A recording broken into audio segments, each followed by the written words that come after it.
Hello and welcome to Life in the Mind. We're back. I'm Murray Spear and we're back with Tom Jordan. That's Hello, me. Tom. Hello. How are you? I'm all right. Good. Thanks for having me. No, wait. Hang on a minute. You're welcome. Thanks for coming. Yeah, cool. Yeah, much appreciated. What are we going to talk about? Long time no see. We are today going to discuss the topic, the idea, the concept of neurodivergence and creativity. The most interesting tease. So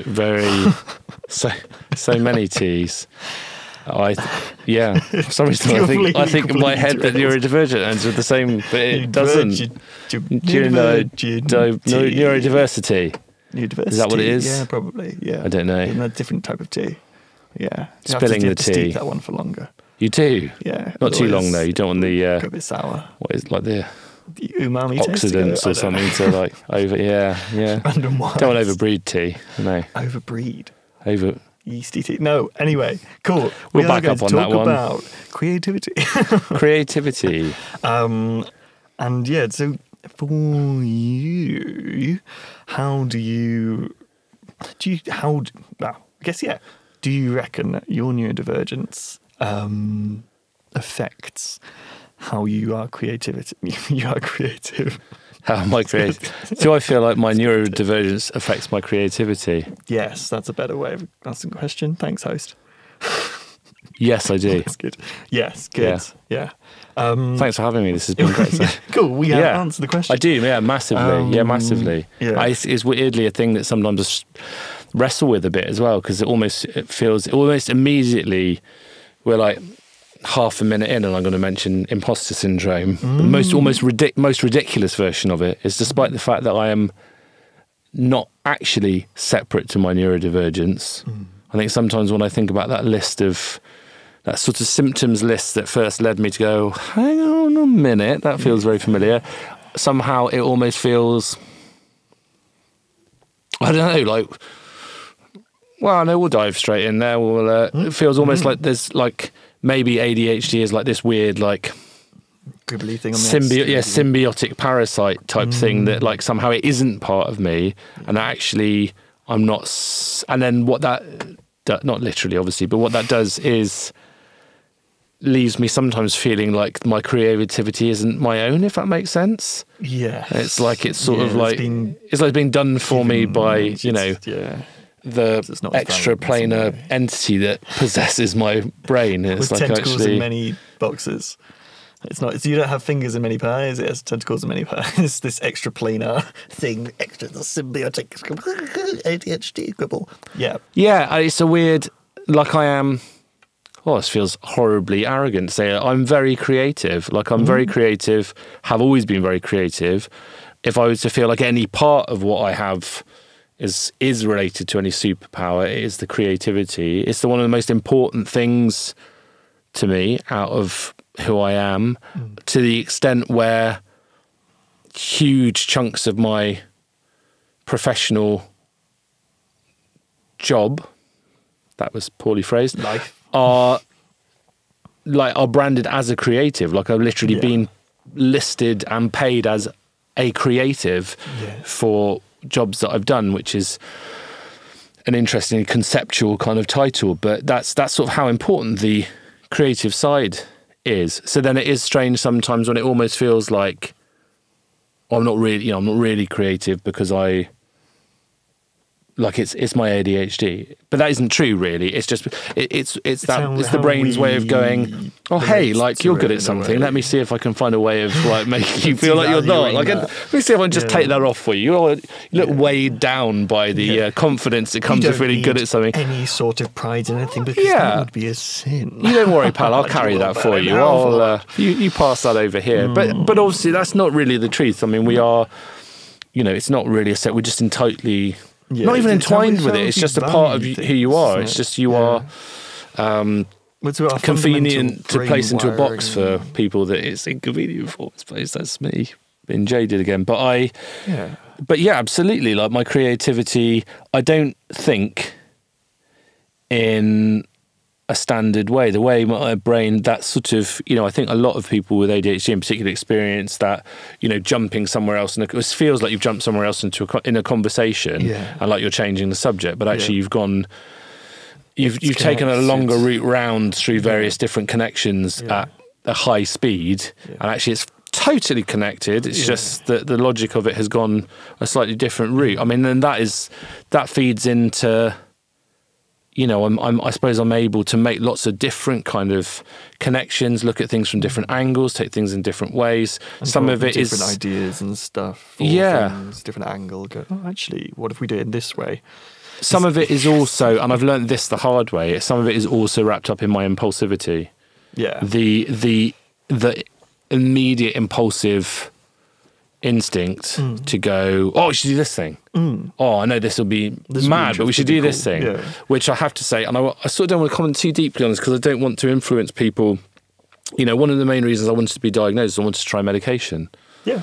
And the medication I have, which I'm actually currently looking at coming off, affects my impulsivity. And I definitely found that as it was increased, I struggled more and more with creativity, and I was finding myself in place that I'd always feared. It's like imposter syndrome nightmare is turning up, because a lot of the kind of work that I do is very centered around just having to come up with something on the spot. Like, you know, here are the details. We're in the room. This is the time we've got. This is what's available. This is what, you know, this is the time the space is booked for, and these are this is the time you and these people are being paid for. Yeah. You have to kind of... the script you've been given from a psychography point of view. You just have to... We need something to fill in these places. We've got 10 minutes. Go. Yeah, you have to be able to... But I did feel a bit like, once I started, particularly the higher dose of medication, that I was finding points where I was going in and being like... I actually can't think of anything. Yeah. And having to find something, and maybe in the moment what I was doing was solving it by drawing more on, I suppose, almost plagiarising my own work. Like I was having to rely more on going, oh, I did this thing once, which is absolutely not how I work. You know, it'll be influenced by experience and context and things I've done in the past, but like it has to be... That's realistic what plagiarising your own work is. Yeah, but it has to be... But in reality, like when I would do something, it doesn't have to be original for the sake of it, but it has to reflect really honestly what we're doing right now. So the idea of crowbarring something, well, that's what it felt like to me. But obviously, like what I don't want to do is influence other people's experience with medication, because it's really important to a lot of people. Exactly, it's important that we all have our own experiences with this, but it's really important. Yeah. We only know what your individual experience is by you sharing that and your relation to that and your nuances on it. I've got a good friend. We go a long way back, and when I was diagnosed, we were chatting because he'd had, you know, the experience from a younger age, and I remember thinking he'd made the decision to come off medication at some point, and I remember thinking, like, totally respecting it, but not being able to relate to the idea that somebody might want to come off it. And I think what I discovered is that the medication I ended up on didn't really solve any of the things that I wanted it to solve, but I did lose a lot of these different aspects. And so I sort of, that kind of I would never have imagined it, this sort of impulsivity that for me was never like super destructive. It was never really like dangerous or anything. It's quite extreme. But thancefully not particularly hazardous way, I suppose, in like a slightly eccentric, kind of quirky kind of way. Yeah. And I had a lot of outlet for it because it was, you know, a creative outlet. But that ability to just suddenly go, oh, here's a mad idea, why don't we have a go with it? And that was actually turned out really significant. Do you think that in a way, is actually, that was a bit of a chicken and egg situation of the impulsivity and expansive thinking led you to fall into more of those lines of work anyway. Yeah, absolutely. So you were seeing that, oh, this can be useful in this way. This is creativity, and these are the worlds where it's accepted and actually it's valued. Yeah. It's really brilliant to be able to do that in these places. Do you reckon that then? Yeah, absolutely. And combined with, I suppose, what people would refer to as hyper-focus as well, you know, I think, and I've had this fed back to me as well. You know, people understand that I'm not great with admin and stuff, but they know that once they get me in the room to whatever it is that we're going to work on, that is what we're going to be working on. Like nothing else. Not in a really, like, sounds really horribly emotional, but like nothing in that time frame. Nothing else doesn't exist, but nothing else is pushing its way in. You focused on that world. Yeah. And then what you get is like just a wide, I like that. You say expansive thinking. That's a great term. That, I suppose, inventiveness, but I know that it's all really tangled up in my neurodivergence. But that's the part I wouldn't change. That's the part I wouldn't, for all the many sort of horrid things that come with it. Yeah. But I couldn't have worked in something else. No, I couldn't. and it's something we've talked about on the podcast before about that, how it defines and impacts what we can do as a job and stuff like that. But it would have been really one of the dangerous for my things mental that- health to try and work in something else. I think that's very common to find. It's that kind of, that's the journey of finding, not to invalidate your version of it, but to find that that path of it's how mental health makes sense in certain ways, mental health problems of trying to do something, we can't do it. Yeah. It is, we are setting ourselves a value system based on that thing. Yeah. If we can't do it, or we don't meet expectation, or can't tick X, Y, Z, then that's detracting from our self-worth and our idea of self and value within the world. So that makes complete sense. There's the one thing that I know about you, which we have in common, is that What is it? Who told you? What's going on? What? Who did you listen? How? Who's that outside the door? What's happening? Oh no! Is that we both fully creative and have monster tentacles and the weird fully creative thing. Full Like, creativity loads of mode different- engage. Yeah, loads of different pies, loads of different boxes. I got but you. they all link together. For me, it feels like all of those creative things all tied together. Yeah. And actually, they influence each other and raise each other up. And so it can seem to other people. This is one thing that for me has been really important in my journey through kind of finding out about the autism and then the ADHD within me. Going, so actually, when it looks like I'm random, I'm just, not in a drawing. I'm not drawing anymore. That's just been stopped and thrown over there, kind of thing. Yeah. Or I'm not acting at the moment, or I'm not doing music at the moment, or I'm not like any of those moving parts. And it's like I am, but I'm just doing a different facet of those things in acting or music, and it's like because they're all so interlinked and they all feed onto each other. And so whilst I'm doing one, it's actually giving me, it can often give me ideas for other stuff or raise something else up and actually form a greater rounded picture. Do you find it similar? Yeah, 100%. It's absolutely integral. The reflection, having reflected on that has actually informed the methodology I use in certain professional aspects in my work. There are certain things where I've gone, the same thing actually applies there, which is the sense that there's almost like a core, there's like a kind of core engine to it all. So it's absolutely, I mean, a sort of clearer example is when I was younger, I played lots of different musical instruments.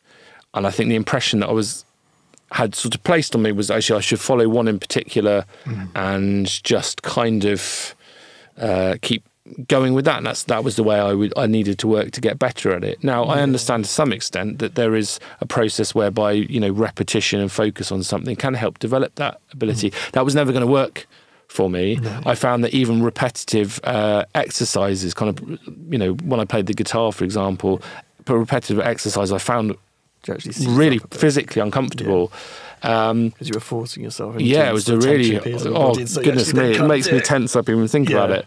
But actually the way I sort of looked on those different instruments is that they might have there might be some particular technical elements to it that you needed to understand for that kind of instrument. Yeah. But actually they all sort of drew on the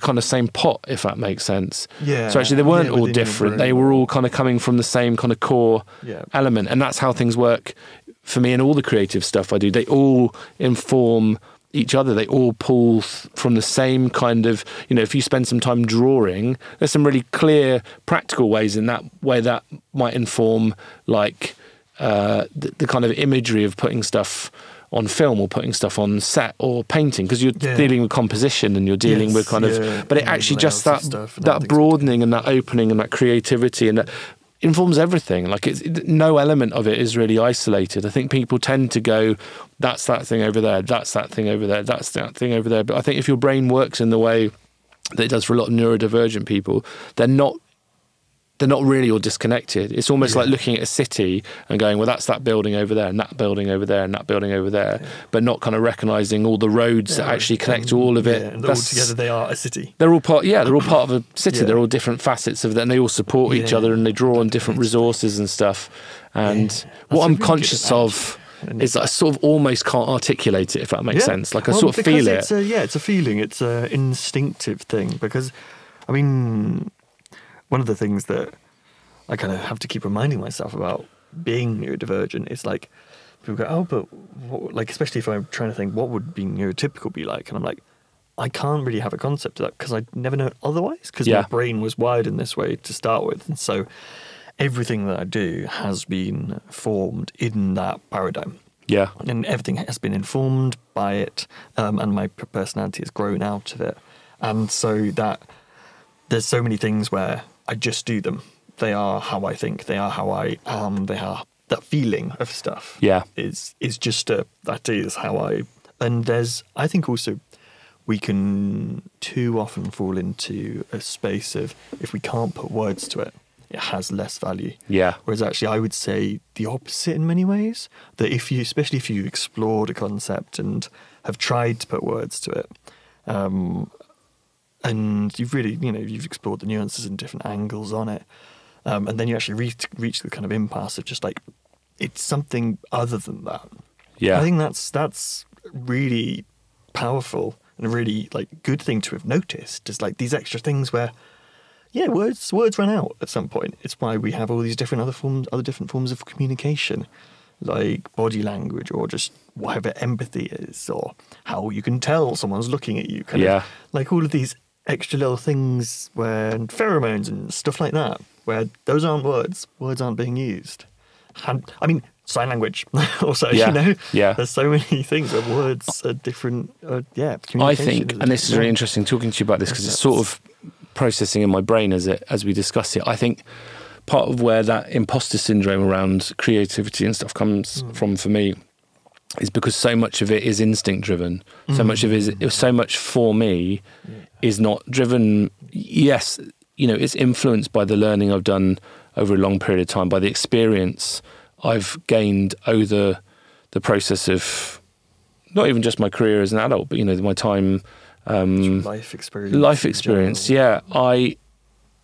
But I think I felt almost like I was cheating. Yeah, it's not a proper version of it, because it's just coming instinctively. But it also made it. I was also aware that it made it practically more efficient, because I wasn't having to go through this. Well, I didn't feel like I was having to go through this long kind of tick box kind of, we've hit that thing and that thing and that thing and that thing. I was doing everything almost by feel. Yeah. And actually but then I think as I've got older, that combined with the experience and the learning has made something really powerful creatively. But when I was younger, I felt almost like I was I was cheating, like it was, it's not a real, let's not making it up, which, shock horror is literally what you're doing with creative work. Like I'm drawing stuff from your head, actually making it up. And that's not necessarily a bad thing. That is the point. As long as you can create things by making them up. Yeah, that is a whole valid thing. And you can develop you can develop your practice, and you can learn, and you can expand it, and that's really important, because you have more to draw on. You have more vocabulary. You have more information. You have more kind of mirrors to reflect it. Yeah, and because we never stop growing, or changing through our lives. We're constantly gaining more strings to that bow. Yeah. More facets to that crystal. Yeah. And so we're just enriching that process. Well, each like impulsive new hobby or interest or everything, they all feed back into everything else. Central. Like I think one of the things, I'm not a sporty person, and I think one of the things that surprised people for a period of time is somehow one of my sort of novel kind of interest suddenly became playing football. And I played football, not for very long, but I played it for a short period of time. The opportunity was there, and I am astonished still as somebody who'd grown up really, really really kind of almost like, too aggressively, like had a vendetta against football. Yeah. Like I'm really shocked by how many things I still found it, like how many more similarities I found in terms of creativity and development and And I'm using that as an example because it was sort of the most unlikely and most extreme version of it. Like the chances of me kind of that being one of my sort of neurodivergent, suddenly like I really want to go and play football and have a go at football. And but even then, there's still so many. In fact, by stepping right outside of it, I'm not saying you have to go and play football, but what I mean is by stepping so far outside of what was you, it's almost more information to drag back in, you know. And as somebody who works, you know, in lots of different fields, but one of my biggest kind of professional fields is obviously working as a fight choreographer. I don't mean like I learned loads because there was loads of fighting in, but like I just learned so much about how physicality works, about physicality and timing and its sort of urgency and explosivity and you know the way people communicate and work. You know, I was really like, wow, this is overwhelmingly like more connective than I expected it to be. It's one of the important, like something I can definitely relate to in that. Stepping, what's that comfort zone thing, and stepping outside your comfort zone, but not pushing it to the extent where you're actually causing a problem. So actually your comfort zone gets smaller. I've always been someone who's sort of, but you can get a lot of feedback from on yourself by doing it, and if you're doing it in really quite unexpected ways as well, then you get, and it's that thing of, it's all experiences as well. So sometimes when you have things that could be a negative experience if you were going positive negative binary. Like this is there was a bad part of this, or I did this and I didn't like it. There's knowledge in there. Or you absolutely. You've gained something from, and it's the same with creativity in that it grows that tree of creativity within you, or opens up more channels to tap into the flow. I've always been someone who's kind of really sort of march towards stuff that I'm not very good at because it feels like I'm filling out another area. It feels, and even, you know, if I don't necessarily, like at one point I felt like I needed to develop my coordination more, so I learned to juggle, which was, you know, and now sometimes I have that conversation with people and I think they now box me into a space of coordinated people, and they kind of go, oh, but you can juggle, you can do stuff like that. I didn't know that you were dyspraxic as well. Until the last episode. But you mentioned it because I had done that. Because I know you as coordinated person.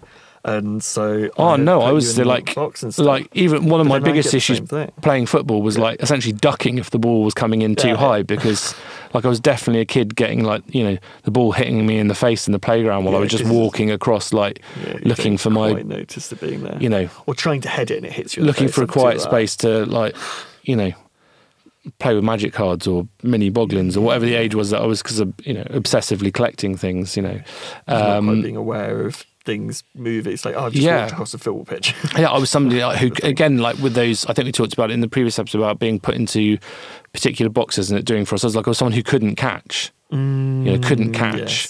And there are certain elements of it that I do still struggle with. I mean, the thing that I work in, you know, the physical world that I work in is all choreographed, is all pre-choreographed. And that is, I think, has actually been something that has really helped me to develop those skills. Like, I'm still not particularly great at the mechanics behind it and actually going through the steps of how to do it. Yeah, absolutely. Like, you know, I'm more coordinated now, but through practice and development. But I still, you know, had to go playing tennis with my father-in-law, and first hit just yeeted the ball out of the like unrecoverable, like out into the woods. And it was like, yeah, okay, we're not going to play this again. This is streak in the distance, just like gone forever.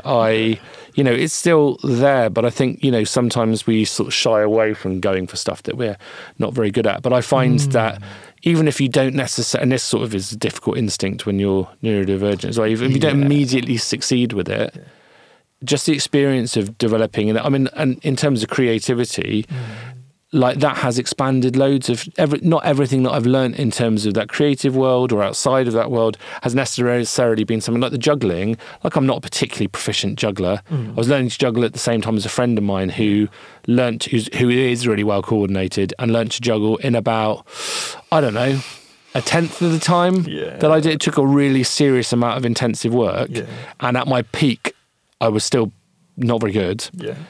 But I did it, and it really helped develop my coordination more. It does something for you, even without it being to expert and you know, even if you don't succeed succeed beyond actually just doing something for you. The success thing is, you know, like what you exactly, even if you don't succeed, even if I'd not got to the point where I could lightly juggle, would that have really mattered? Ultimately, I learned a lot through the process of doing it. You know, I did not become a good footballer. I did not become a good footballer. Against man, the Arsenal-Chelsea game. I did not even become a competent footballer.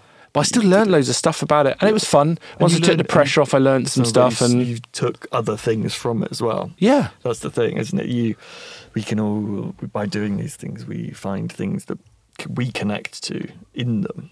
And I actually learned some stuff about what is essentially an independent culture that I'd found really, to be honest, kind of frightening before. That makes sense. And actually, I learned a lot of, and I've made a few friends with some people that I probably would have been a bit. Not outwardly wary of, but would have been a bit like, or you know, instinctively like, they're not going to like me, they're not going to want me around here. And actually, it was kind of humbling, and then has weirdly been another thing that has fed back into my creative work, because when you have that, when you have that mindset that it does all connect, sort of everything connects into it. Like everything becomes useful. Everything is part of it. And we in many ways are the central point, connecting each of these different things. It will come back and we can reflect on them, and if we trust ourselves to be establishing some sort of, well, there is some sort of growth within us from each of those connections and reflections on different things, then that they can be incorporated by that, us trusting them. They can be incorporated into that growth, into our tree kind of thing, and be like, yeah, cool, this is something. There is something in there. It wasn't wasted time. It wasn't lost time. It wasn't blah, blah, blah, blah, blah. It's made, you know. Oh, do you know, I can so easily dive into some kind of wide, sprawling metaphor, but it's like tree one's great, because I think sometimes you sort of feel like, you know, if you like think about a leaf, like or a branch, that sort of starts to grow and it starts to develop, and it's a version of it, and then, you know, the leaf thing, like it can get knocked off, or it can fall at that, you know, when it's autumn, or it can, you know, it's been very windy recently, you know, it can be ripped away from the tree, but then it's a problem if you make the assumption that it is just that isolated thing, and then once it's ripped away, it's nothing. That is the problem. Like it's gone, and but actually, is gone it all really connects into that same core, into that same trunk, into the same root. So it's not, you know, none of it is independently gone or separate or. And I think it's one of those things that, for me, like the discovery of the neurodivergence, neurodivergence within me, was it really helped that process of kind of accepting those things. And also the other key thing of this kind of comfort zone and doing things you're not necessarily, is making sure you're not doing it too far, kind of thing. Yeah, of course. And when you're, or giving into other people's pressure or those kind of things, and, you know, learning boundaries and stuff. And for me, it made such a, it still does, and it's something that even like over the last month or so, I've still been noting times when there's stuff that I wouldn't have done in the past that I do now, and a lot of that is because I've now realised my neurodivergence, and gone, okay, cool. So what is it within this that blah blah blah, and what gets in the way and stuff? Okay, so I'll do this bit, but also I know that I need to take this with me to be comfortable. I'm going to push this in this direction, but only to this extent before I add another strut of something that I need within there, so that I can push it a wee bit further. Means you can manage things that need to be managed. You can harness things that can be harnessed. You can, you know, responsibility is really important, but you can take a bit of pressure off and forgive yourself a few things that maybe perhaps in the past you might have given, you know, invested a lot of energy on sort of essentially damaging yourself about it. And then what it also does is and this is probably one of the most important things about all of it, creativity, about neurodivergence, is it helps us to find perspective and balance. Yeah. And that's the most important thing. Sometimes we sort of really strive for these really specific kind of societal driven tick boxes, but actually perspective and balance is the crucial thing, because if we have perspective that allows us to look at things creatively allows us to look at things from lots of different angles, look at things in terms of a bigger picture, which gives us more to draw on. And then in terms of our personal experience, if we've got perspective, it allows us to look at things and see how and frame things within our lives, and which also how we then relate to those things and the world at large, and see our place within it. And that helps, that allows us to find that balance. It's the one word that really stuck with me there from that last bit you were saying was harness. Yeah. I think that's one of probably the thing we'll kind of end with is the, it feels like once you kind of see where you're going and what getting that perspective and balance and stuff, then you're able to turn that kind of stuff that could be chaotic and damaging to oneself or could be marked as something dangerous into something that can be harnessed. Yeah. And that can be incorporated into oneself for growth. And it's that, and it changes the damaging and the sacrifice part of the soul pact illusion we had in the last episode into some more of the positive, the edges of superpower type thing are coming from the harnessing of recognizing what is within oneself, and it's into harnessing the truth of one's being within the world we live in can give you real strength, and also that strength, sense of place, without you losing sight of the nuance. This will sound almost borderline pretentious, but if you take like a resource like fire, for example, if it's out of control and you just kind of thrust your hands into it and it's getting all over the shop, like the amount of damage it can cause is absolutely elemental, just unimaginable. But if you harness it, as you say, and you focus it in the right direction and you apply it to what it can be used for, I mean, like, it's just one of the most important resources that humankind has ever seen. It doesn't then stop it being something that could get out of control and could still potentially be dangerous. But once you focus it and you use it in the right way, use it in a balanced way, and you harness it and you manage it, and it can be really powerful and really productive. And fire it warms us, but whilst it can, and it lights the way whilst it's still sitting there, and it can burn and destroy. But ultimately, it's then also harnessed to be able to push that steam train of thought down the road of creativity. I mean, I'm neurodivergent. It's a dangerous thing to start talking about steam trains. Don't start on that one. You've got unless you've got another couple of hours. It's steam trains, locomotives, things that move. Love a steam train. Yeah, but yes, brilliant. I think that's probably a good place to leave it. Fab. Awesome. Thank you again for coming. That's been really good discussion, really interesting. If any listeners or watchers, hi, have any comments on this or would like to share their own perspectives on how creativity in their lives connects to their neurodivergence, or they're just in general, because actually, getting different sides of the story, please do let us know in various different ways. But cool. Bye. Thanks for having me. Okay, folks, that's it for this episode. Follow us on Instagram at life.inthemind. Our other socials are linked in the bio. Don't forget to like, subscribe, and comment. Bye.